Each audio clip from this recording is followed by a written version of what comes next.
السلام عليكم ورحمة الله وبركاته.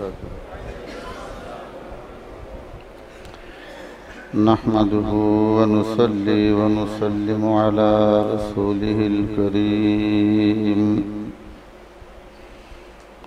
أما بعد فأعوذ بالله من الشيطان الرجيم. بسم الله الرحمن الرحيم.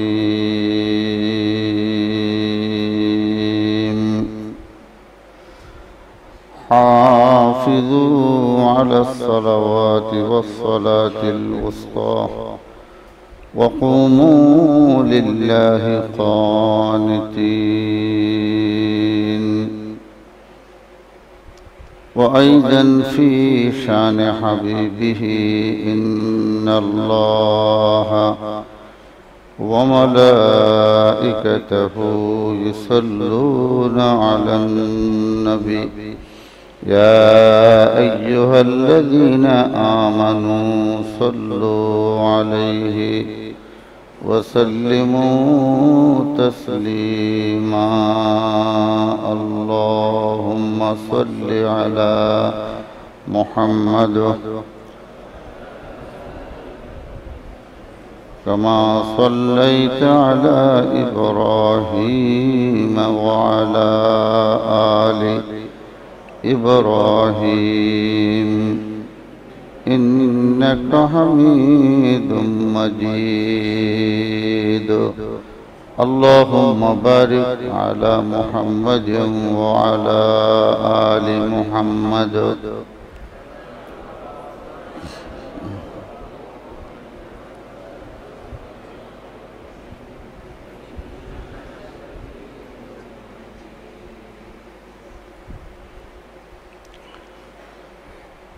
মহান আল্লাহ সুবহানাহু ওয়া তাআলার অসংখ্য অগণিত শুকরিয়া, যিনি আমাদেরকে সালাতুল জুমা আদায়ের জন্য তার ঘরে আসার বসার, কোরআন ও সুন্নাহর আলোচনা শোনার তৌফিক দান করেছেন। আমরা সে আল্লাহ সুবহানাহু ওয়া তাআলার দরবারে কালিমাতুশ শুকর আদায় করছি, আলহামদুলিল্লাহ।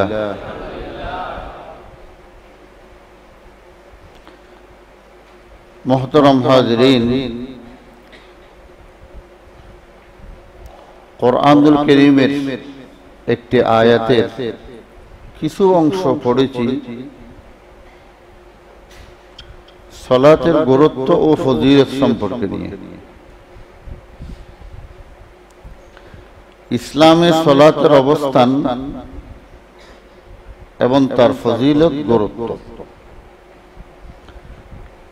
আল্লাহ যদি মেহেরবানি করেন সংক্ষিপ্ত সময়ের মধ্যে দু একটি কথা বলবো। আল্লাহ যেন আমাকে আপনাদেরকে বলার পর শোনার পর বাস্তব জীবনে আমল করার তৌফিক দান করেন।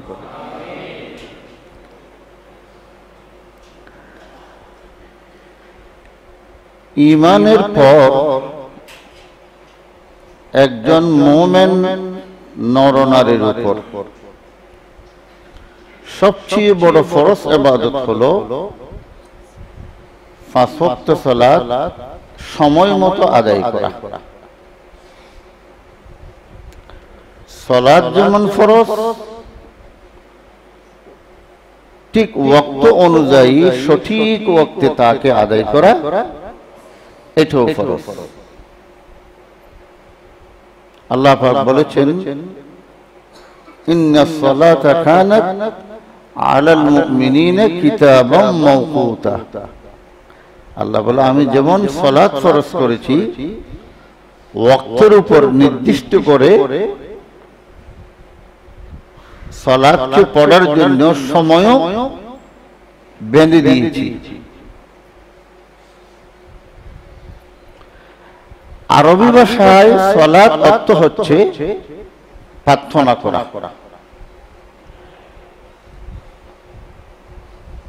আল্লাহর কাছে মুনাজাত করা, আল্লাহর কাছে চাওয়া। তাহলে এই শব্দটা মনে রাখবেন, সালাত অর্থ কি? প্রার্থনা করা, মুনাজাত করা, কিছু চাওয়া।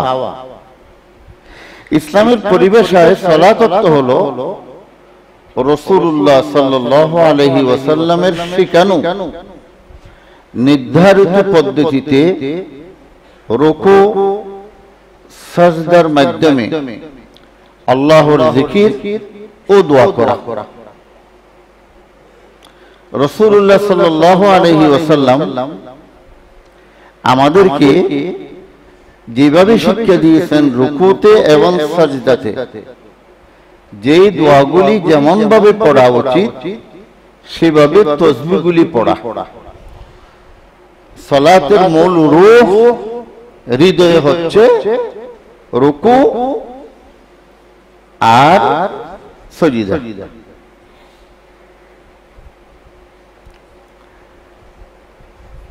কুরআনুল কারীমে আপনারা শুনেছেন প্রায় ৮০টি জায়গায় আল্লাহ পাক সালাতের কথা উল্লেখ করেছেন। আসলে সালাতের কথা ৮০ বার উল্লেখ করেছেন যাকাতের সাথে। শুধু সালাতের কথা কুরআনুল কারীমে ইমাম ফখরুদ্দিন রাজি, যিনি বিশ্ববিখ্যাত মুফাসসির, তিনি বলেন কুরআনুল কারীমের ইশারা, ইবারত অর্থাৎ শব্দের মাধ্যমে, ইঙ্গিতের মাধ্যমে, দেরায়াত এবং কথার ভাষা শৈলীর মাধ্যমে আল্লাহ পাক কুরআনুল কারীমে প্রায় ১৩০০ বার সালাতের কথা বলা হয়েছে। এত বেশি আর কোন ইবাদত নিয়ে কুরআনুল কারীমে আলোচনা করা হয় নাই। অথচ আল্লাহ পাক রব্বুল আলামিন একবার বললে ফরজ হয়ে যায়। কুরআনুল কারীমে পর্দার কথা আছে ৩ বার। আল্লাহ বলে তোমরা পর্দা রক্ষা করো, তোমাদের নিজ লজ্জাস্থান কি করো? আবৃত করো। তাহলে এই কথা আছে আল্লাহ পাক বলেছেন ৩ বার। তো ৩ বার যখন লজ্জাস্থান আবৃত করার কথা বলেছেন, কেউ যদি উলঙ্গ থাকে আমরা তাকে নিশ্চিতভাবে যেরকম পাগল মদস্তিক, শুধু পাগল মদস্তিক না, সমাজ থেকেও বয়কট, পারিবারিক ভাবেও বয়কট, সে একজন পাগল। যেখানে সালাতের কথা ১৩০০ বার বলা হয়েছে, সেখানে যারা আল্লাহকে সিজদা করে না, সালাত আদায় করে না, আল্লাহর দৃষ্টিতে তারা কত বড় পাগল। এদের জন্য তো পাগল শব্দ ব্যবহার করা এদের মনে হয় মর্যাদা হবে। এরা কত বড় জঘন্যতম পাপী, আল্লাহর দৃষ্টিতে আল্লাহর জমিনে কত বড় গজবের বান্দা, তা ভাষা দিয়ে বোঝানো যাবে না।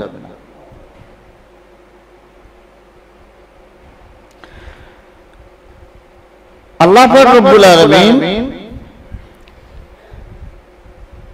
ইসলামের সকল বিধান সহজ করে দেওয়া হয়েছে। আদ-দীন ইউসর, দ্বীনের অপর নাম হচ্ছে সহজতা। বলেন সহজতা। দ্বীনের চেয়ে সহজ আর কিছু নাই। ওয়ালা উসরা, রাসূলুল্লাহ সাল্লাল্লাহু আলাইহি ওয়াসাল্লাম বলেছেন কঠোরতার নাম দ্বীন নয়। আল্লাহ এবং রাসূলের পক্ষ থেকে দ্বীন সহজ। আহবার, রহবান, বৌরজ্ঞবাদী, বিভিন্ন পীর বুজুর্গ, সন্ন্যাসী, এদের পক্ষ থেকে দ্বীন কঠিন।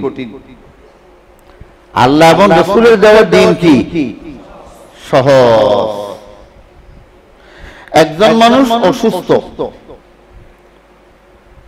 রোজা রাখতে পারে না, আল্লাহ পাক বলেন কাজা করো।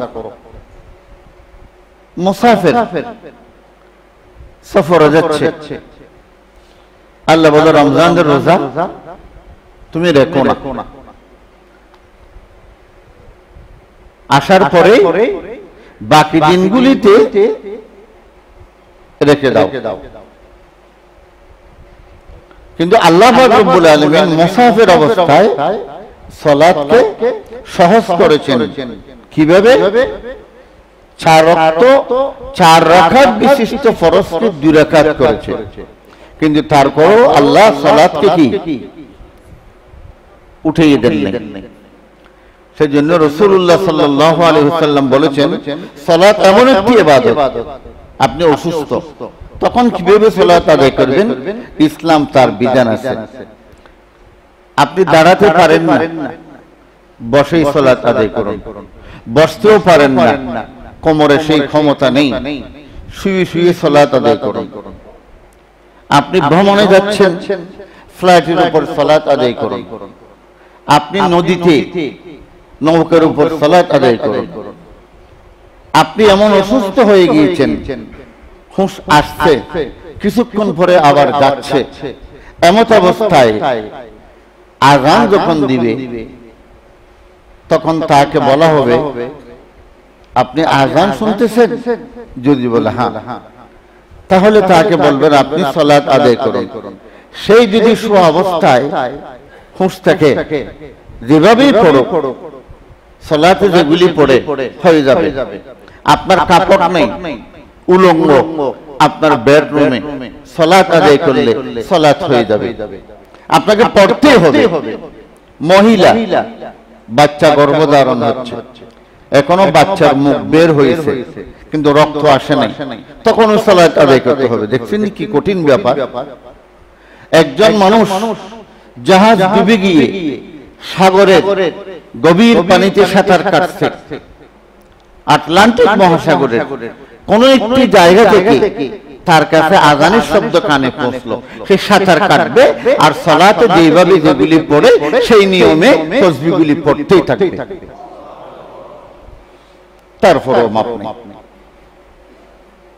যুদ্ধের ময়দানে কিভাবে সালাত আদায় করবেন, কুরআনুল কারীমে আল্লাহ পাক ইরশাদ করেন, বিসমিল্লাহির রহমানির রহিম, হাফিজু আলাস সালাওয়াতি ওয়াস সালাতিল উসতা ওয়া কুমু লিল্লাহি কানিতিন فإن خفتم فرجالا أو ركبانا فإذا أمنتم فاذكروا الله كما علمكم ما لم تكونوا تعلمون। আল্লাহ পাক বলেন, হাফিজু আলাস সালাওয়াত, তোমরা সালাতের প্রতি যত্নবান হও। যত্নবান হওয়ার মানে কি? একটা বাচ্চা যখন মানুষ কোলে নেয়, এই দেখিস কেয়ার নেয়, সেই যেন দুঃখ না পায়, কষ্ট না পায়, আমি যেন আমার পরিপূর্ণ ব্যালেন্সটা ঠিক রাখি, সেই আমার হাত থেকে যেন ছিটকিয়ে না পড়ে। আল্লাহ বলে সালাতকে যত্ন করো। এর অর্থ হচ্ছে আল্লাহর সামনে যখন তুমি দাঁড়িয়েছো, তুমি পরিপূর্ণ তোমার পরিপূর্ণ সত্তাকে আত্মসমর্পণ করো। এটা তোমার হাতের মাধ্যমেও যেন বুঝা যায়, তোমার চেহারার মাধ্যমেও যেন বুঝা যায়, তোমার শরীরের অঙ্গ প্রত্যঙ্গ নড়াচড়ার মাধ্যমেও যেন ভদ্রতা নম্রতা প্রকাশ পায়। যে অনেকেই আমি মাঝে মাঝে বলি না, এভাবে নিয়ত বাঁধে আঙ্গুলগুলি এদিকে থাকে।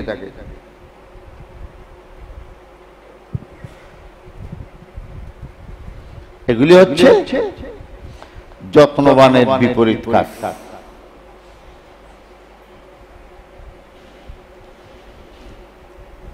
ওয়াকুমু লিল্লাহি কানিতিন, আল্লাহ আল্লাহ আল্লাহ আল্লাহ বলে তোমরা আমি আল্লাহর জন্য এমন ভাবে দাঁড়াবে যেন বিনীতভাবে।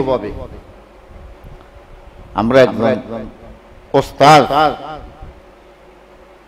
নিজের শেখ পীর, একজন বড় মন্ত্রী মিনিস্টার, একজন জাজ ডিসি, তার সামনে গেলে কিভাবে বিনম্রভাবে দাঁড়ায়, তা আল্লাহ যে কত বড়, আল্লাহর সামনে কিভাবে নিজেকে আত্মসমর্পণ করে দাঁড়াতে হবে। আল্লাহ বলে ওয়াকুমু লিল্লাহি কানিতিন, সবচেয়ে বড় ভদ্রতা বিনীতভাবে আমার সামনে তোমরা দাঁড়াও।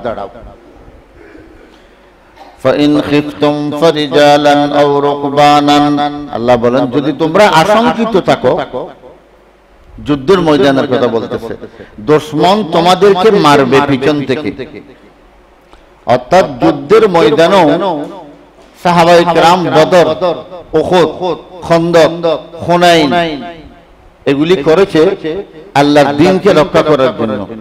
আল্লাহ বলে সবচেয়ে সালাত প্রতিষ্ঠার জন্য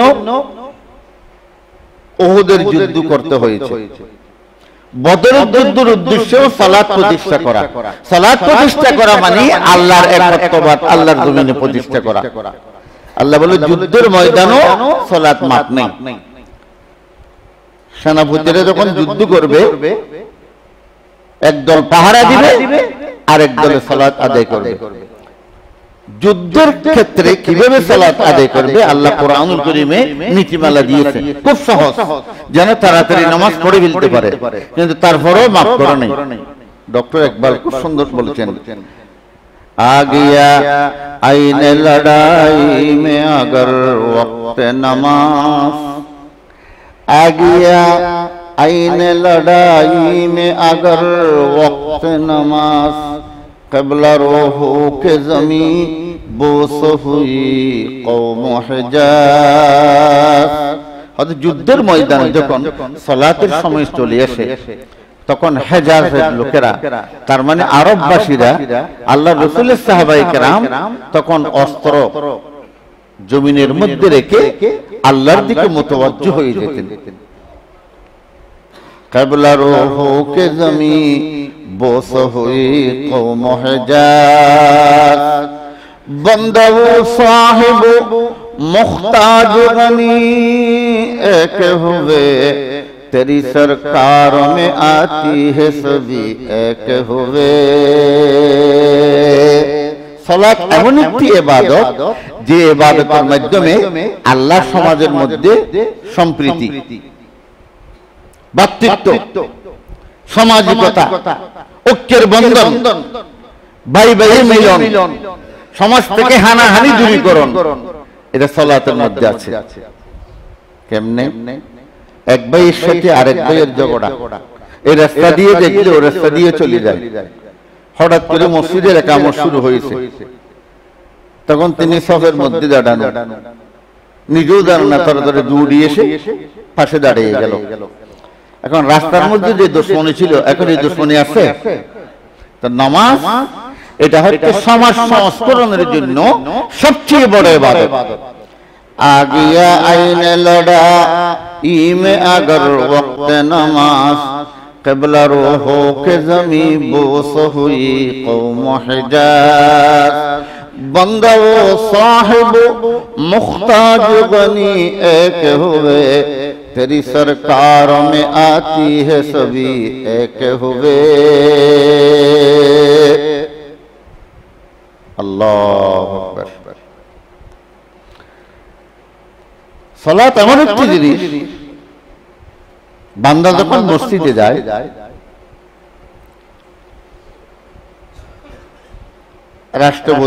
রাষ্ট্রপতির কেরানি,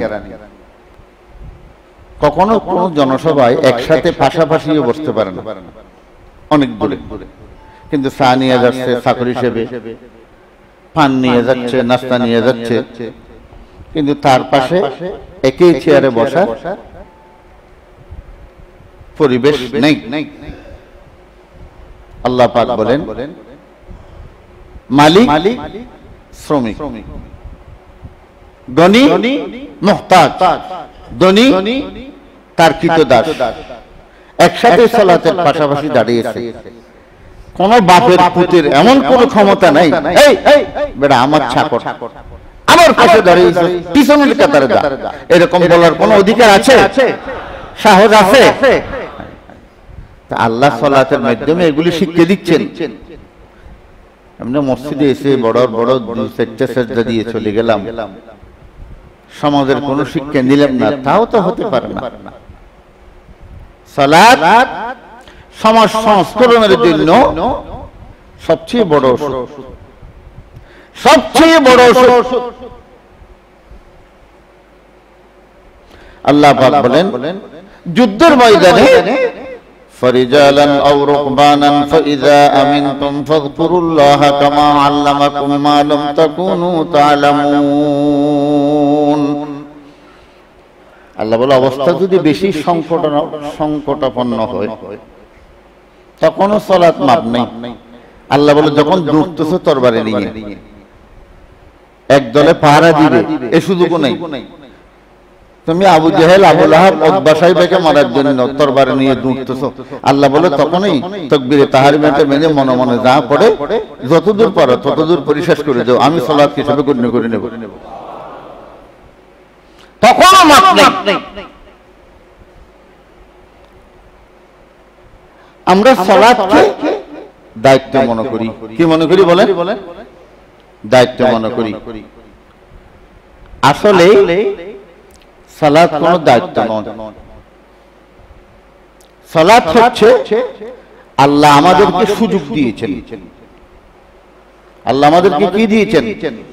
সুযোগ দিয়েছেন দৈনিক 5 বার তার সাথে কথা বলার, তার সাথে সাক্ষাৎ করার, তার সাথে দেখা করার। কেউ যদি বলে সালাত আমার দায়িত্ব, এটা ভুল হবে না। সালাত আল্লাহ আমাকে সুযোগ দিয়েছেন আল্লাহর সাথে সাক্ষাৎ, আল্লাহর সাথে কথোপকথন, আল্লাহর সাথে দৈনন্দিন হাজিরা দেওয়া।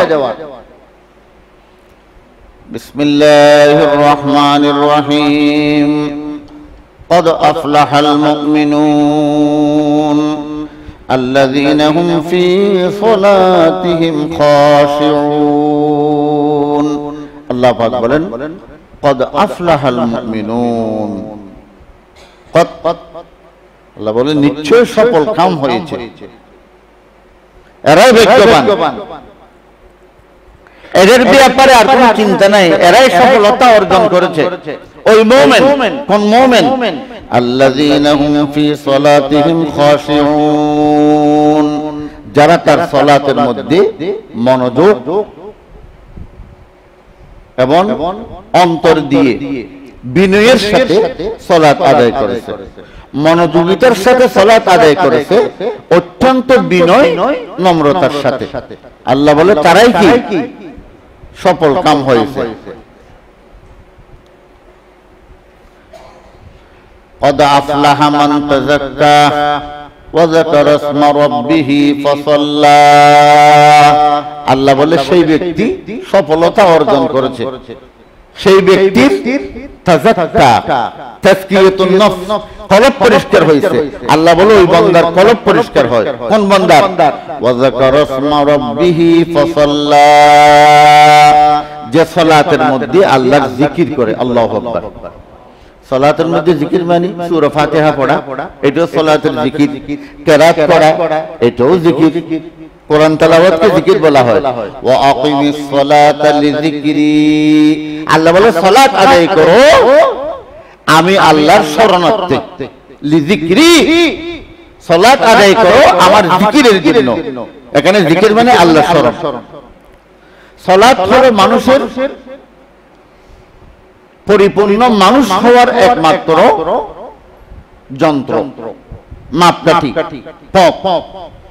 সালাত মানুষকে পরিশীলিত করে, রিফাইনিং করে। রিফাইনিং বুঝেননি? যেই তেল, সয়াবিন তেল, সয়াবিন যতবার রিফাইনিং করবে তত সাদা হবে, দামও তত বাড়বে। আগের জমানায় আমরা যেগুলি লুঙ্গি পরতাম দেখছেন না, লুঙ্গিগুলি খসখস খসখস করত, এখন একেবারে ফিনিশিং। আবার বেশি স্ট্যান্ডার্ড হয়ে আগে লুঙ্গি ফেটে গেলে সোজাসুজি ফাটতো, এখন একবারে এনে সিলের বিরুদ্ধে এই কি ফাটে যাবে। ফিনিশিং বেশি হলে এটা ক্ষমতা ধারণ কমে যায়। সালাতের মাধ্যমে মুমিন আল্লাহর স্মরণ করে, আল্লাহর কাছে প্রার্থনা করে, এবং সালাতেই মানুষের হৃদয়কে ভারসাম্য রাখে। কিসের থেকে? মানবীয় দুর্বলতা যেন কাটিয়ে উঠতে পারে, হতাশা, চিন্তা, অমনোযোগিতা, ডিপ্রেশন, মন শান্তি নেই, একমাত্র তার ওষুধ হচ্ছে সালাত। আল্লাহ বলে যদি এগুলি থেকে বাঁচতে চাও পরিপূর্ণভাবে তোমাকে সালাত আদায় করতে হবে। কেননা আল্লাহ মানুষকে বানানোর সময় অস্থির করে বানিয়েছেন। মানুষ বানানোর মূল উপাদানের মধ্যে অস্থিরতা আছে। কি আছে? অস্থিরতা আছে। বিসমিল্লাহির রহমানির রহিম। ইন্নাল ইনসানা খুলিকা হালুআ। আল্লাহ বলে আমি ইনসানকে বানানোর সময় হালুয়ার মতো করে বানিয়েছি। হালুয়া, হালুয়া মানে অস্থিরতা। ইযা মাসসাহুশ শাররু জুজুআন ওয়া ইযা মাসসাহুল খায়রু মানুআ। আল্লাহ বলে বিপদে পড়লে সেই ধৈর্যহারা হতাশ হয়ে যায়, পাগল হয়ে যায়। কখনো মানুষের মাজারে যায়, কখনো মিসকিনের মাজারে যায়, কখনো মুক্তির পায়ে পড়ে, কখনো কোথাও গিয়ে মোমবাতি জ্বালায়, অস্থির। যে যেদিকেই বলে সেদিকেই দৌড়ে। আল্লাহ বলে অস্থির, অস্থির। আমি ইনসানকে বানানোর সময় অস্থির করে বানিয়েছি। বিপদে পড়লে অধৈর্য ও হতাশ হয়ে যায়। ওয়াইযা মাসসাহুল খায়রু মানুআ। আল্লাহ বলে যখন সে কল্যাণ বা কোন সম্পদ, ব্যবসা বাণিজ্যে লাভ হয়, ধন সম্পদ অর্জন করে, তখন কৃপণ হয়ে যায়। তখন কি হয়ে যায়? কৃপণ হয়ে যায়। কথা খুব ভালো করে বুঝবেন। ইল্লাল মুসাল্লিন। আল্লাহ বলে একমাত্র ব্যতিক্রম হচ্ছে মুসল্লি, সালাত আদায়কারীগণ। সেই মুসিবতে পড়লেও অধৈর্য হয় না, ধন সম্পদে লাভবান হলেও কৃপণতা অবলম্বন করে না, তার ভারসাম্য রক্ষা থাকে, সেই তার ঈমান নিয়ে মজবুত থাকে। আল্লাহ পাক বলেন আল্লাযীনা হুম আলা সালাতিহিম দাঈমুন। যারা সর্বদা নিয়মিতভাবে সালাত আদায় করেন, আল্লাহ বলে তার কাছ থেকে দুইটি রোগ চলে যায়। একটা হচ্ছে অধৈর্যতা, আর একটা হচ্ছে কৃপণতা। কৃপণতা বড় মারাত্মক রোগ, বখিল বেশি মারাত্মক। যে মানুষ মনে মনে সবসময় খেয়াল করে আমি মানুষ থেকে খাবো, তাহলে আপনার ঈমানের দুর্বলতা আছে। হালাওয়াতুল ঈমান, এটা হাদিস। ঈমানের স্বাদ হচ্ছে কোন মুসলমানকে কিছু খাওয়ায়ে আনন্দিত হওয়া, মানুষ থেকে খেতে চাওয়া, এটা ঈমানদারের আলামত। সবসময় মানুষকে খাওয়ানোর জন্য মনের মধ্যে থাকা। যেমন হাদিসের মধ্যে এসেছে, যে হজ কবুল হয় তার বিনিময় জান্নাত ছাড়া আর কিছু নয়। মান হাজ্জা লিল্লাহ, যে আল্লাহর জন্য হজ করলো, ফালা রাফাসা ওয়ালা ফুসুকা ওয়ালা জিদালা। হজের মধ্যে গিয়ে ফিসকি, ফাসিকি, ঝগড়া ফসাদ, যৌন উত্তেজিত কথাবার্তা, এগুলি কিছুই বলে নাই। আল্লাহ রাসূল বলেন তার হজটা হবে সেই যেন মায়ের পেট থেকে নবজাত শিশু যেরকম ভূমিষ্ঠ হয়, সেই রকম গুনাহ থেকে সে বের হয়ে গেল। আল্লাহ রাসূলকে প্রশ্ন করা হলো, বিররুল হজ, যে হজ কবুল হয় সে হজের বদলা ইতআমুত তুআম ওয়া তিবুল কালাম, যে হাজি হজের সময় মানুষকে বেশি বেশি মেহমানদারি করে এবং মানুষের সাথে সুন্দর আচরণ করে, কেউ কষ্ট দিলেও সেটা সহ্য করে, এরকম মানুষের হজ আল্লাহর কাছে কবুল হয়।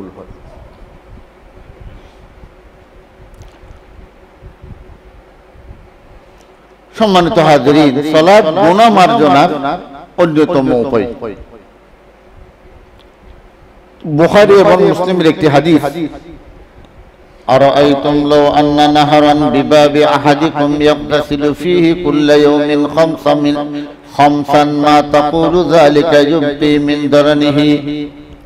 আল্লাহ রাসূল বলেন, ও আমার সাহাবায়ে কেরাম, যদি তোমাদের কারো বাড়ির সামনে একটি নদী থাকে,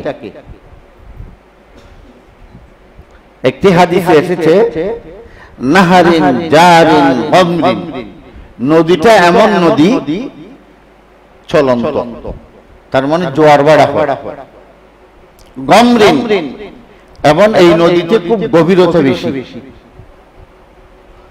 যেই নদী যত গভীরতা হবে তার পানি তত কি হবে, তত পরিষ্কার হবে।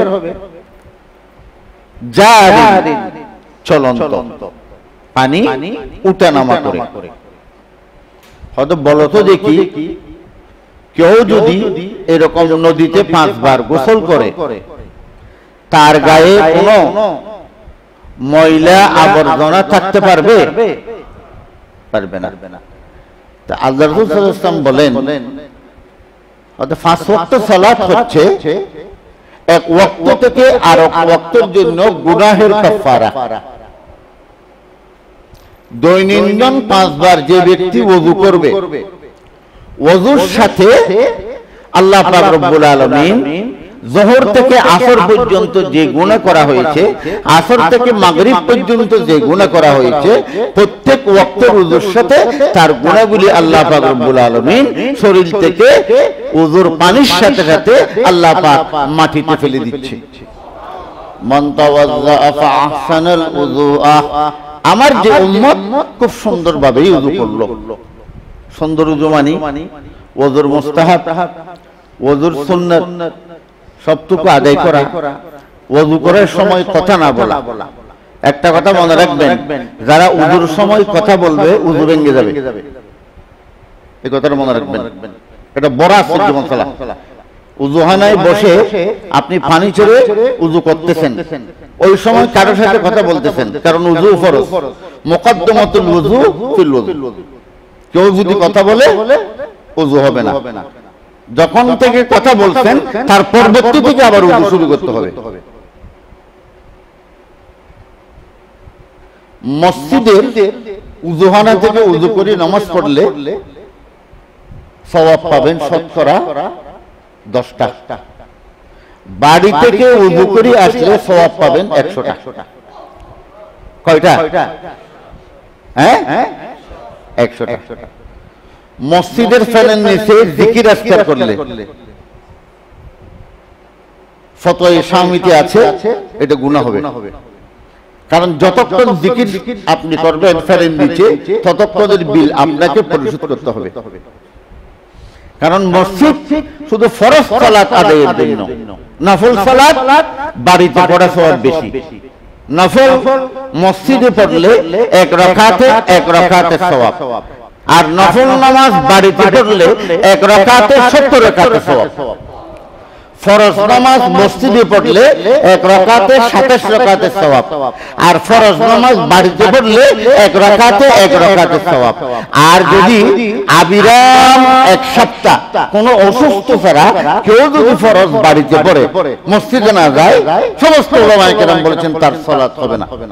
কারণ সেই বড় বেয়াদব, আল্লাহর সাথে গাদ্দারি করে, সে আল্লাহর অফিসে হাজিরা দিচ্ছে না, সারা বছর তার বাড়িতেই সেই সালাত আদায় করছে, এই সালাত হবে না। কথাটা বুঝে আসছে?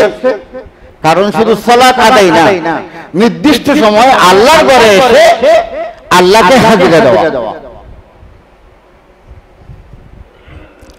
সেজন্য আল্লাহ রাসূল বলেছেন, বাইনার রাজুলি ওয়া বাইনা শিরকি ওয়াল কুফরি তারকুস সালাত, একজন মানুষ কুফরি শিরকের মধ্যে রয়েছে নামাজ ত্যাগ করা, একজন মানুষ কাফের আর একজন মানুষ মুসলিম, তার মাঝখানে পরিচয়টা হচ্ছে কি বলেন তো, বলেন না, সালাত। আরব বিশ্বের আলেমরা বিশেষ করে আমাদের দেশের আলেমদেরকে একটা বিষয় খুব কুদৃষ্টিতে দেখে,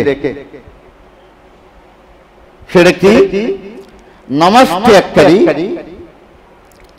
আমরা বলি কবিরা গুনাহগার। এটা বলি, আল্লাহ রাসূল নিজেই বলেছেন মান তারাকা সালাতা ফাকাদ কাফারা, যে সালাত ত্যাগ করলো ফাকাদ কাফারা, সে কি করলো, কুফরি করলো। আমাদের দেশের কিছু আলেম গুতে গেতে ইঞ্জিনিয়ারিং করে, কিন্তু কুফরি নয়, কবিরা গুনাহ, অর্থাৎ জিনিসটাকে হালকা করে ফেলছে। যারা রাসূলের মুখের শব্দ, সেই জন্য ইমাম আহমদ ইবনে হাম্বল, ইমাম মালিক এরা বলে কোন ব্যক্তি যদি নামাজ না পড়ে তাকে জিজ্ঞাসা করার দরকার নেই, ফাকাদ কাফারা, সেই কাফের হয়ে গেছে, ইসলামে তার কোনো অবস্থান নাই, তার সাথে মুসলমানের সাথে সবকিছু সম্পর্ক বিচ্ছিন্ন। ইমাম আবু হানিফা রাহিমাহুল্লাহ, ইমাম শাফি বলেন হয়তো সেই কাফের নয়, তাকে কারাগারে পাঠাতে হবে, কারাগারে পাঠিয়ে তাকে মৃত্যুদণ্ড কার্যকর করতে হবে। তো আমি চিন্তা করলাম এটা তো আরেক দিকে আরো মারাত্মক। দুই ইমাম বলতেছে কাফের হয়ে গেছে, তো কাফের হলে বিবাহ বন্ধন চলে যায়, ওয়ারাসাত মিরাসি সম্পত্তি বাপ থেকে পায় না। আর ইমাম শাফি, ইমাম আবু হানিফা রাহমাতুল্লাহ আলাইহি বলেন নামাজ না পড়লে তাকে কারাগারে পাঠাও, 3 দিন পর্যন্ত খাওয়া দাওয়া দিবে না, এরপরে তাকে নামাজ পড়ার জন্য বলবে, তারপর যদি নামাজ না পড়ে তার ফাঁসির কাজ সম্পাদন করো, তাকে মেরে ফেলো, আল্লাহর জমিনের উপর থাকার তার কোনো অধিকার নেই। দেখছেন কত বড় মারাত্মক। এক মানুষের সাথে উযু ভাঙ্গার যতগুলি কারণ আছে, আল মুগনি ইবনে কুদামা তিনি বলেছেন আপনি উযু করার পর মসজিদে আসতেছেন, আপনাকে কোনো মানুষ সালাম দিয়েছে কিন্তু মানুষটি নামাজ পড়ে না, সালামের জবাব দিতে হবে আপনাকে, কিন্তু তার সাথে মোলাকাত করছেন, কিন্তু মোলাকাত করলে উযু ভেঙে যাবে। আপনি মসজিদে এসে যদি আবার উযু না করে নামাজ পড়েন, বেউযু অবস্থায় আপনার নামাজ হবে না। তাহলে বেনামাজের সাথে যদি মোলাকাত করে উযু ভাঙ্গার এটাও কি একটা কারণ, মারাত্মক কারণ। এই নামাজ সম্পর্কে আমাদের দেশে সচেতনতা খুব কম। ছেলে যদি নামাজ না পড়ে বাপের সম্পত্তির মালিক হবে না, কারণ সে কাফের, এক ছোড়া সম্পত্তি পাবে না। আর বাপ যদি সম্পত্তি তাকে দেয়, বাপকে কবরে দেওয়ার সাথে সাথে জাহান্নামের যত আযাব আছে সব কিছু আল্লাহ শুরু করে দিবে।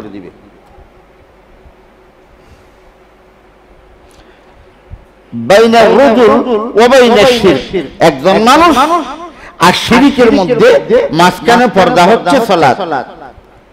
বাইনাল ঈমান ওয়া বাইনাল কুফর, ঈমান এবং কুফরের মাঝখানে পর্দা হচ্ছে সালাত। বাইনাল কুফরি ওয়া বাইনাশ শিরকি তারকুস সালাত, শিরক এবং বান্দার মাঝখানে তফাৎ হচ্ছে সালাত। তাহলে যার সালাত নাই সে মুশরিক, যার সালাত নাই সে কাফের, যার সালাত নাই সে মুরতাদ, যার সালাত নাই সে সবচেয়ে জঘন্যতম ব্যক্তি। সাহাবায়ে কেরাম যেহেতু কথাটা এটা হচ্ছে তিরমিজি শরীফের হাদিস, কানা আসহাবু মুহাম্মাদিন লা ইয়ারাউনা শাইআন মিনাল আমালি তারকুহু কুফরুন গায়রাস সালাত।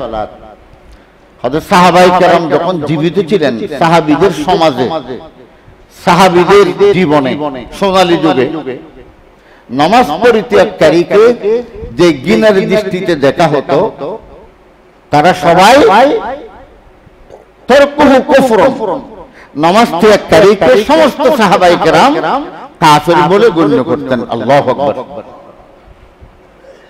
বাংলাদেশে না, সারা পৃথিবীতে একটা রাসূলের ছোট সাহাবী। আচ্ছা, সাহাবী বড় এবং ছোট কেমনে হয়? বড় সাহাবী তো আবু বকর। বলেন কে? আবু বকর। এই র্যাঙ্কিং অনুযায়ী সবচেয়ে ছোট সাহাবী হচ্ছে ওয়াহাশী, যে ওয়াহাশী আমিরে হামজাকে হত্যা করেছে। আমিরে হামজাকে হত্যা করে ইসলাম গ্রহণ করেছে।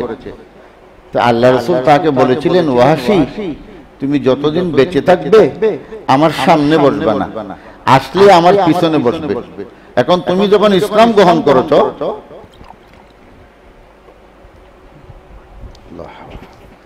তোমার জন্য তুমি আমার ইবানি ভাই, তোমার সাথে আর কোন শত্রুতা আমি রাখা এটা কুফরি। একটা কথা, আমার চাচাকে যেইভাবে নারকীয় ভাবে তুমি হত্যা করেছো, 72 টুকরো টুকরো করেছো, আমি যে আমার চাচার লাশ দেখেছি, তোমাকে দেখলে আমার ওই হৃদয় বিদারক চিত্রটা আমার হৃদয়ের মধ্যে ভেসে উঠবে। যেহেতু আমি আল্লাহর নবী, লিকুল্লি নবিয়্যিন ইউস্তাজাব, যে কোন নবীর দোয়া বদদোয়া আল্লাহর নিকট সঙ্গে সঙ্গে লেগে যায়। সেই জন্য তুমি যতদিন বেঁচে থাকবে আমার সামনে আসলে পিছনে বসবে, সামনে বসবে না, যেন তোমাকে দেখে আমার মন খারাপ না হয়। আমার মন খারাপ হলে আল্লাহ তোমার উপর গজব নাযিল করবে। এই কথাটা বলতে যতক্ষণ সময় লেগেছে ইসলাম গ্রহণ করার পরে, এরপর ওয়াহাশী যতদিন আসতো রাসূলের পিছনে বসতো। তাহলে মুহাদ্দিসিনে কেরাম, হাদিস বিজ্ঞানীরা একমত হয়েছে, আল্লাহর রাসূলের সামনে আল্লাহর রাসূলকে কম দেখেছে সবচেয়ে বেশি ওয়াহাশী।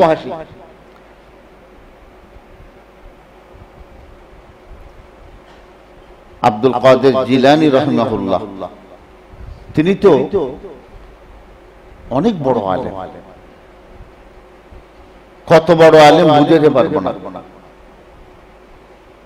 এই আব্দুল কাদের জিলানী রাহিমাহুল্লাহ, তিনি হচ্ছেন হাম্বলি মুযাহিবের লোক। কোন মুযাহিবের লোক? হাম্বলি মুযাহিবের লোক। এটা বাংলাদেশের এমন কোন আলেম নেই যার কাছে জ্ঞান থাকবে সেই জানে।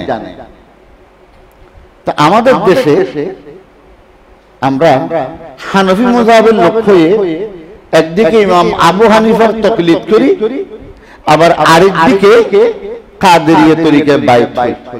তাহলে যিনি কাদেরিয়া তরিকার বড় আলেম আব্দুল কাদের জিলানী, তিনি হচ্ছেন হাম্বলি মুযাহিবের অনুসারী।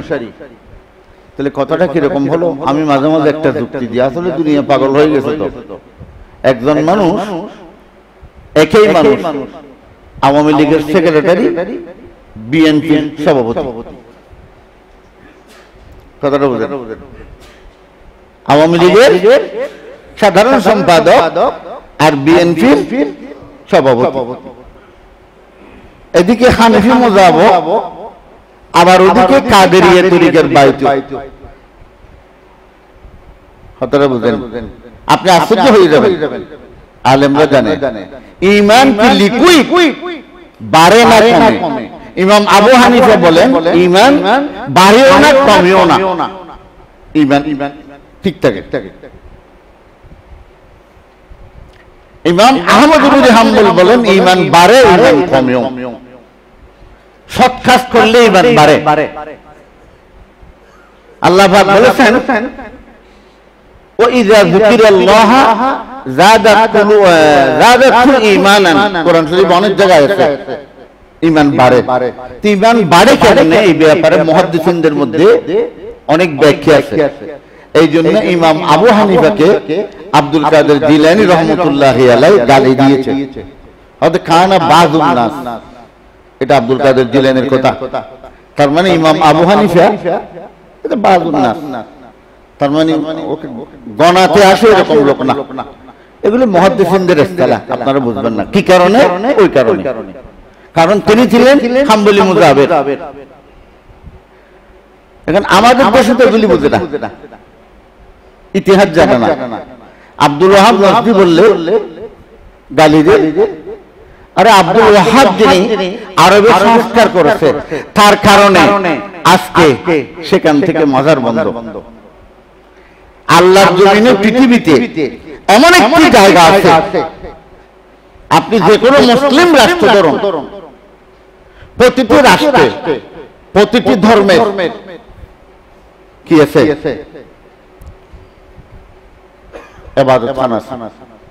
বাংলাদেশে মসজিদ আছে, মন্দির আছে, গির্জা আছে, এরকম মালয়েশিয়াতে আছে, ইন্দোনেশিয়াতে আছে, কুয়েতে আছে, দুবাইও আছে। কিন্তু মসজিদ ছাড়া অন্য কোন জাতির ইবাদত করার জন্য মাটি আল্লাহকে সেজদা ছাড়া আর কাউকে দিতে পারবে না, এরকম একটা জায়গা আছে পুরো সৌদি আরবে। একমাত্র মসজিদ ছাড়া আর কোন ধর্মের ইবাদতের জন্য এখনো কোনো উপাসনালয় নেই। এটা আরদ তাওহীদ, তাওহীদের জমিন। আল্লাহ যত পয়গম্বর প্রেরণ করেছেন, সমস্ত আম্বিয়া আলাইহিস সালাম সেখানেই কি পদচারণ করেছেন।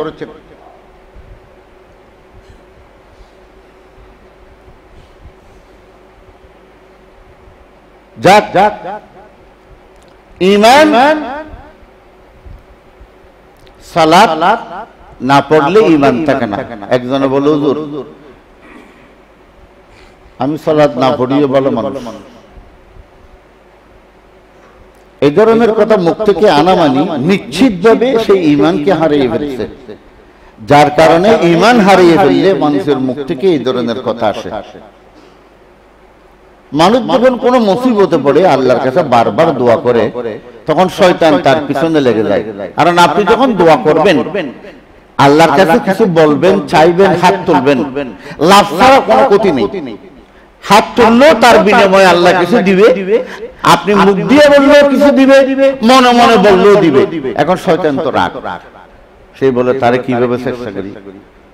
কেউ যদি বলে ভাই একটু সবর করো, ইনশাআল্লাহ হয়ে যাবে। হুজুর আজকে দিবস পর্যন্ত আল্লাহকে কত ডাকলাম, এই কিছুই তো হচ্ছে না। আরে ভাই, যারা আল্লাহর পয়গম্বর, আল্লাহর প্রথম শ্রেণীর ভিআইপি বান্দা, তারা আল্লাহকে 40 বছর, 50 বছর, 60 বছর, 70 বছর পর্যন্ত একটা ছেলের জন্য কান্নাকাটি করে। জাকারিয়া আলাইহিস সালাম, ইয়াহইয়া আলাইহিস সালাম, আল্লাহু আকবার, তারা 70-80 বছর কান্নাকাটি করে বৃদ্ধ বয়সে একটা ছেলে পেয়েছে। আপনি কতদিন দোয়া করছেন তার বিনিময়? এই ধরনের কথা মুখ থেকে বের হওয়া মানে শয়তান গিয়ে আপনার দোয়া কবুল না হওয়ার জন্য আপনার ঈমানকে নষ্ট করতেছে। খবরদার, এগুলি থেকে হুঁশিয়ার থাকতে হবে। সবর, সবর একটি ইবাদত। আপনার কাজ হচ্ছে না সেটা ঠিক, কিন্তু আপনি যে আল্লাহকে ডাকছেন, দোয়া করতেছেন, তার বিনিময়ে যে আপনার আমলনামায় বড় বড় পাহাড় পড়ছে দোয়ার, আপনার গুনাহ মাফ হয়ে যাচ্ছে, সেটা তো আপনি যেটা চাচ্ছেন সেটা থেকে অনেক বেশি আপনি এখানে পাচ্ছেন।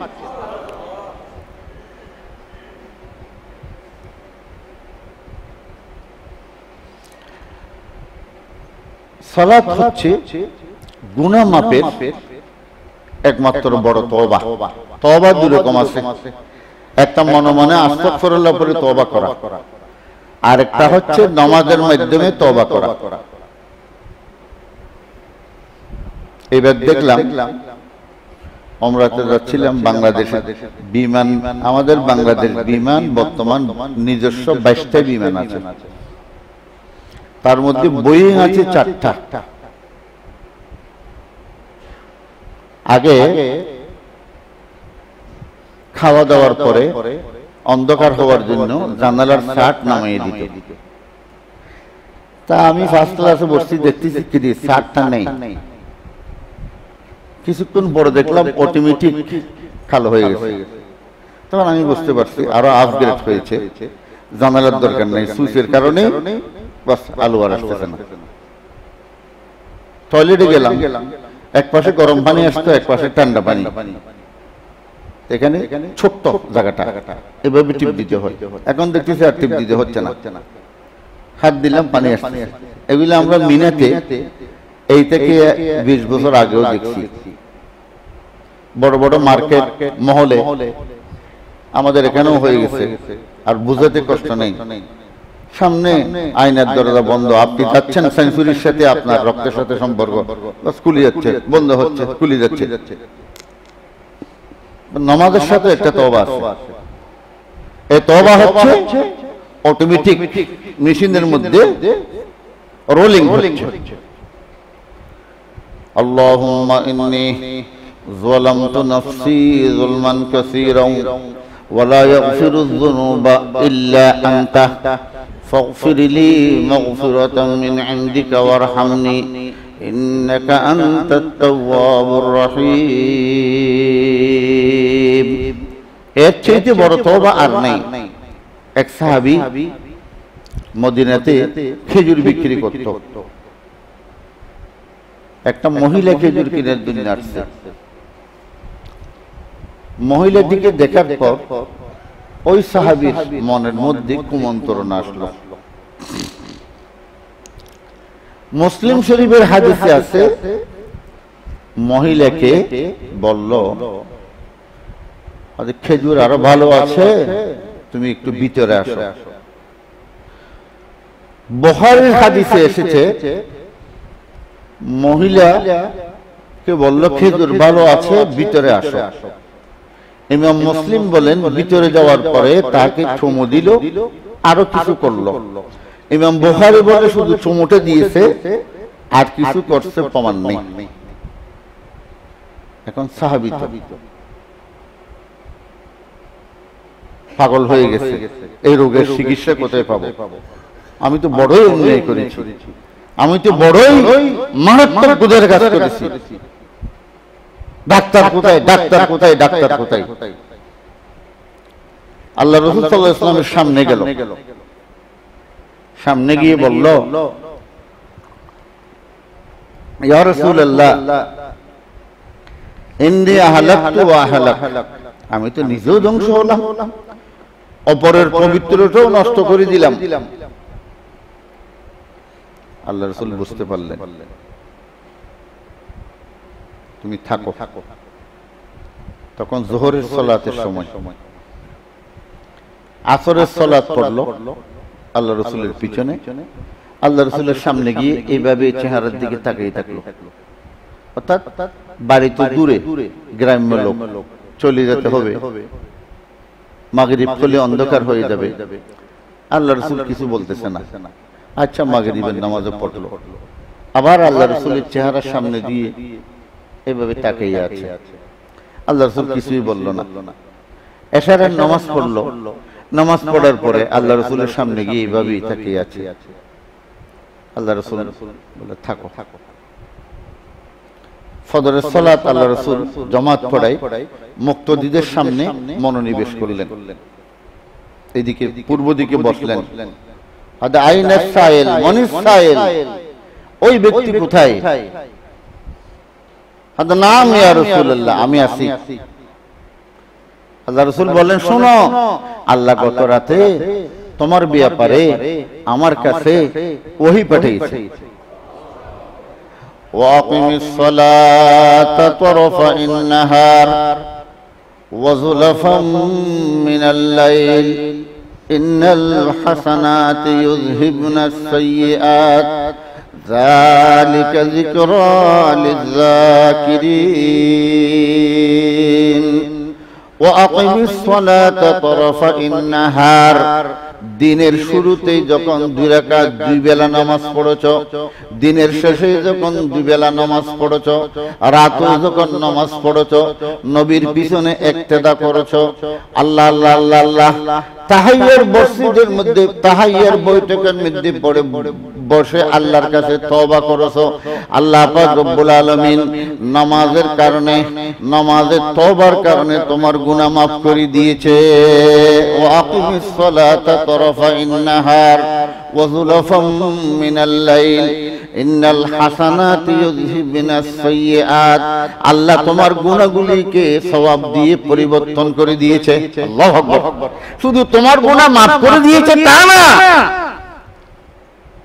কোন মানুষ যখন গুনাহ করার পর আল্লাহর কাছে আত্মসমর্পণ করে, এখন গুনাহ ছাড়া তো জীবনে আর কিছু নেই। আল্লাহ বলে আমার বান্দার আমলনামা তো খালি হয়ে গেল, এখন সে কি নিয়ে যাবে? আল্লাহ বলে গুনাহ মাফ করে দিলাম, আবার তানা খালি করার মধ্যে কিছু দিয়েও দিলাম।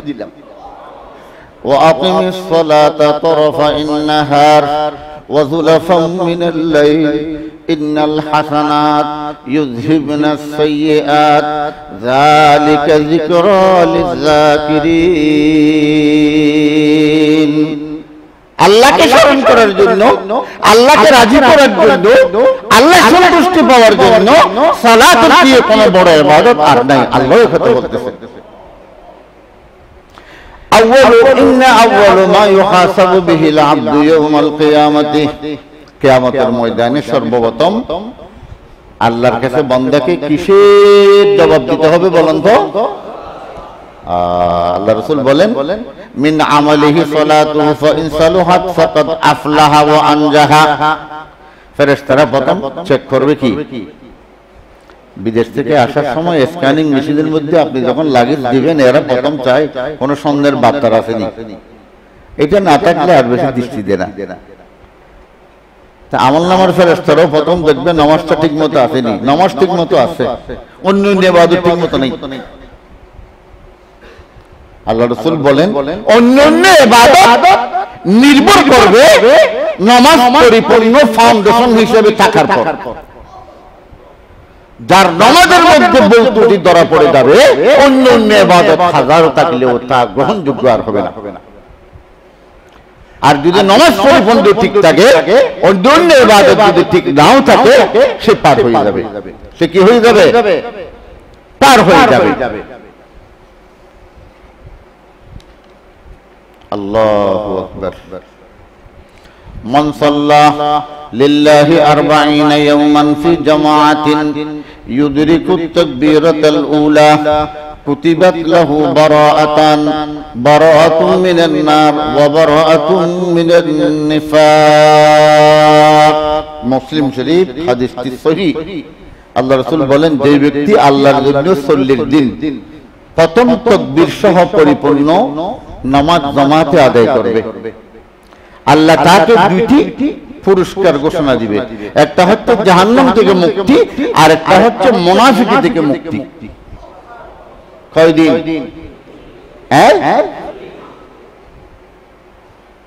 40 দিন। দেখেন এই হাদিসকে জালিয়াতকারীরা খেটে ফেলছে। মদিনা শরীফ বলে 40 সপ্তাহ নামাজ জামাতে পড়তে হবে। আল্লাহ রাসূল বলতেছেন 40 দিন। 40 সপ্তাহের কথা কোথাও নেই। শর্টকাট ইসলাম যারা, এরা এইভাবে দৈনন্দিন 5 বার থেকে 4 বার কাটি দিয়ে একবার রাখছে। রাসূল বলেন 40 দিন তাকবীরে উলা, ইমামের সহিত, এমনকি প্রথম কাতারে যারা এইভাবে সালাত আদায় করবে, আল্লাহ তাকে জাহান্নাম থেকে মুক্তি দিবে, আল্লাহ তাকে মুনাফিকি থেকে মুক্তি দিবে। তো 40 দিন পরে কি আপনি আর পড়বেন না? হ্যাঁ, এই হাদিসের মূলত হচ্ছে এই ইসলামের মধ্যে 40-এর একটা বড় গ্যাস আছে। আল্লাহ 40 বছর আল্লাহ রাসূলকে নবুয়ত দিয়েছেন। মূসা আলাইহিস সালাম 40 দিন কথা বলেছেন। একটা মানুষ যখন একটা ভালো কাজ ধারাবাহিকভাবে 40 দিন করবে, নিশ্চয় আশা করা যায় সে আর ওই ভালো কাজ থেকে ছুটতে পারবে না, ইনশাআল্লাহ ভালো দিকে যাবে। এখন মদিনা শরীফে গড় ব্যবসাও 40 দিন করে ফেলছে, 1 সপ্তাহ 40 সপ্তাহ। মাঝে মাঝে কোনো হাজি দেখা যায় এক ওয়াক্ত যদি পড়তে না পারে, মারি এমন ঝগড়া ফসদ লাগিয়ে দেয়, কাফেলার সাথে মারামারি পর্যন্ত হয়ে যায়। আল্লাহ রাসূল বলেছেন 40 দিন। আল্লাহ রাসূল বলেন, হে উম্মত, তোমরা বেশি বেশি নফল পড়ে আমলনামায় কিছু জমা রাখো। ওয়ামা তাকর আহাব্বা ইলাইয়া মিম্মা ইফতারাদাত আলাইহি, ফরজ নামাজের পরে সবচেয়ে আল্লাহর কাছে দামি নামাজ হচ্ছে তাহাজ্জুদ, কিয়ামুল লাইল। বলেন তো কি? তাহাজ্জুদ, কিয়ামুল লাইল। আজকে একটা আপনাদেরকে সেটিং দিই। মসজিদে ঢোকার পর জুতাটা রেখে সর্বপ্রথম আপনি তাহিয়াতুল মসজিদ, আল্লাহকে সম্মানিত করার জন্য 2 রাকাত সালাতের নিয়ত করবেন। যদি মসজিদের উযুখানা থেকে উযু করে আসে তাহলে এক গুলিতে 2 পাকি, এটা তাহিয়াতুল ওযু হয়ে গেল, তাহিয়াতুল মসজিদ হয়ে গেল। উযু করে আমরা অনেকে টিস্যু দিয়ে কাপড় দিয়ে উযুর পানি কিন্তু মুছি, এটা বিদআত, মুছবেন না। সহিহ হাদিসের মধ্যে আছে যতক্ষণ পানি হাতের মধ্যে তাজা থাকবে ততক্ষণ পানিগুলি জিকির করবে এবং আল্লাহর কাছে তখন এর ইবাদতগুলি বেশি কবুল হয়।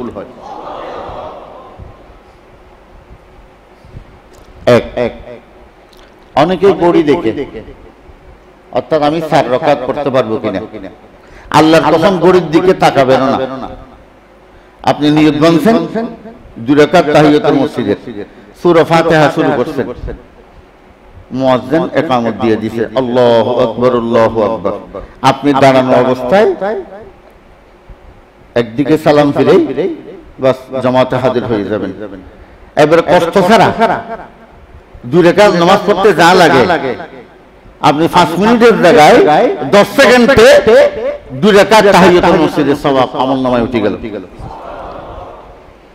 আর যদি সময় থাকে তাহলে তো পড়ে দিলেন, কিন্তু আমরা সময় দেখি 2 রাকাত পারবো না। এটা হচ্ছে মেইন, ওই মশলাটা না জানার কারণে আপনি যে কোনো সময় নিয়ত বাঁধে ফেলবেন।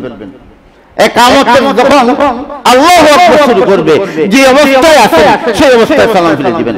অনেকেই কি করে, সাজদা একটা দিয়েছে আর একটা দেয় নাই, তাড়াতাড়ি করে। আরে বেড়া, 2 সাজদা না দিয়ে যদি এক সাজদায় কাজ করে ফেলতে পারি, আল্লাহ যদি সব দিয়ে দেয়, তার মানে আমি দ্বিতীয় রাকাতে সাজদা একটা দিলাম, মুয়াজ্জিন ইকামত শুরু করে দিয়েছে। তখন ও নিজে নিজে মনে করলো মুয়াজ্জিনের ইকামত শেষ হতে আমার তাহিয়ার বৈঠক আমি শেষ করতে পারবো। ওগুলি শেষ করার দরকার নাই, আল্লাহু আকবার শুনলেই সব কিছু বাদ। এক সাজদা দিয়ে আপনি বসছেন, এমন সময় ইকামত শুরু, বাস আপনি বসা অবস্থায় ডান দিকে সালাম ফিরে নিয়ত বাঁধে ফেলবেন, আপনি সব পেয়ে গেছেন। আল্লাহ তো চাচ্ছেন বান্দার হৃদয়ের অবস্থা কি, হৃদয়ের অবস্থা। আর 2 রাকাত পড়ার পরে সময় আছে, আপনি আরো 2 রাকাত পড়ুন, আরো 2 রাকাত পড়ুন। ওই ফরজ নামাজের আগে নির্দিষ্ট যা সুন্নাত আছে ওগুলিও পড়ুন। এখন একটা কথা আছে, কথাটা হচ্ছে ওয়াক্তিয়া সুন্নতের চেয়ে তাহিয়াতুল মসজিদের মূল্য অনেক বেশি। কথাটা বুঝেন? কেউ যদি যোহরের নামাজের আগে 4 রাকাত সুন্নতে জায়েদা 1 লক্ষ বছর পড়ে, আর যোহরের নামাজের আগে মসজিদে ঢুকে 2 রাকাত তাহিয়াতুল মসজিদ 2 রাকাত যে একবার পড়ে, 1 লক্ষ বছরের চেয়েও তাহিয়াতুল মসজিদ এই 2 রাকাতের মর্যাদা বেশি। আপনি কল্পনাও করতে পারবেন না, চিন্তাও করতে পারবেন না। আল্লাহ আমাদেরকে বিশেষ করে ফরজ নামাজের পর কিয়ামুল লাইল, তাহাজ্জুদ। আরেকটা হাদিস আপনাদেরকে তো পরে শোনাতে পারলাম না। আল্লাহ রাসূল বলেন, যে ব্যক্তি ফরজ নামাজের পর মসজিদে বসে থাকে, মান সাল্লাল গাদা ফি জামাআতিন, যে ব্যক্তি ফজরের নামাজ পড়ে মসজিদে বসে থাকে, হাত্তা তাতুলু আশ-শামসা, সূর্য উদয় হওয়া পর্যন্ত। সুম্মা সাল্লা রাকাতাইনি, সূর্য যখন একবার উঠে যাবে আল্লাহ রাসূল বলেন তখন 2 রাকাত নামাজ পড়বে। সাবহাতুদ দুহা, আল্লাহ রাসূল বলেন এটা হচ্ছে সালাতুদ দুহা। কানাত লাহু কাআজরি হজ্জাতিন ওয়া উমরাতিন, আল্লাহ রাসূল বলেন যে ব্যক্তি পড়বে তার জন্য একটা হজ একটা উমরা, তামাতিন তামাতিন তামাতিন, পরিপূর্ণ পরিপূর্ণ পরিপূর্ণ, 3 বার বলছে আল্লাহ রাসূল। যাদের কাজকর্ম এমন বেশি কিছু নেই মারাত্মক হয়ে যাবে, তাহলে সালাতুল ফজরের পরে সালাতের স্থানে বসে আপনি আল্লাহর জিকির আজকার করতে থাকবেন। সূর্য যখন উঠে যাবে তখন 2 রাকাত নামাজ পড়ে বাড়িতে যাবেন। জীবনে তো অনেকেই হজ করতে পারবেন না, উমরাতেও যেতে পারবেন না, তাহলে আল্লাহ পাক রব্বুল আলামিন একটি হজ একটি উমরার সওয়াব দিবে। আল্লাহ রাসূল এই কথাটা 3 বারই বলেছেন। আল্লাহ আমাদেরকে করার তৌফিক দান করুন।